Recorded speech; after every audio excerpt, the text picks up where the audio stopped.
دلوقتي هنعمل سكريبت جديد جوه البلاير،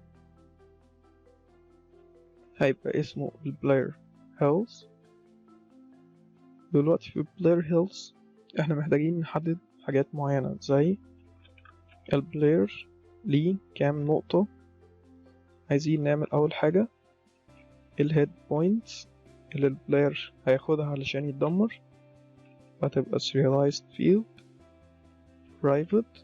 أول حاجة نوعها integer وهنسميها head points، مخليها integer لأنها هتبقى رقم صحيح. في البداية هتبقى 100.